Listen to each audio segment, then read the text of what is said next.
ज्या पांडुरंगाचं रूप पाहता लोचनी वर्णन केलंय, सुंदर ते ध्यान वर्णन केलं, आम्ही पंढरपूरला जातो सुंदर दिसत नाही. म्हणलं ती मूर्ती दर्पण आहे.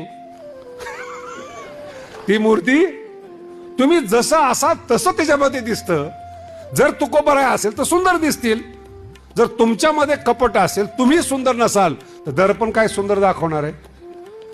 तुमचं प्रतिबिंब आहे. परमात्मा तुमचं प्रतिबिंब आहे. तुम्ही जसे आहात तशी प्रतिक्रिया उमटते. तुम्ही सुंदर असाल, पण परमार्थ वेगळा आहे बरं का. रूप पाहता लोचनीचा अर्थ मूर्ती सुंदर नाही आहेत. सुंदर ते ध्यान शब्दाचा अर्थ मूर्ती सुंदर नाही आहेत, ध्यान सुंदर आहेत. ध्यान देऊन पहा काय सुंदर आहे. सुंदर ते ध्यान. तुम्ही काय पाहता?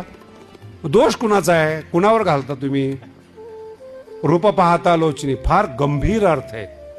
लोचनी डोळ्यामध्ये रूप पाहत असताना, हे देवाची द्वारी शब्दाचा अर्थ आहे बरं का. मी तुम्हाला देव शब्दाचा अर्थ आहे प्रकाश सांगितलेला आहे, ज्ञान सांगितलेले आहेत. आणि डोळ्यातून जातो बाहेर काय जातो? प्रकाश. प्रकाश म्हणजे परमात्मा. रूप पाहताचा अर्थ आहे का?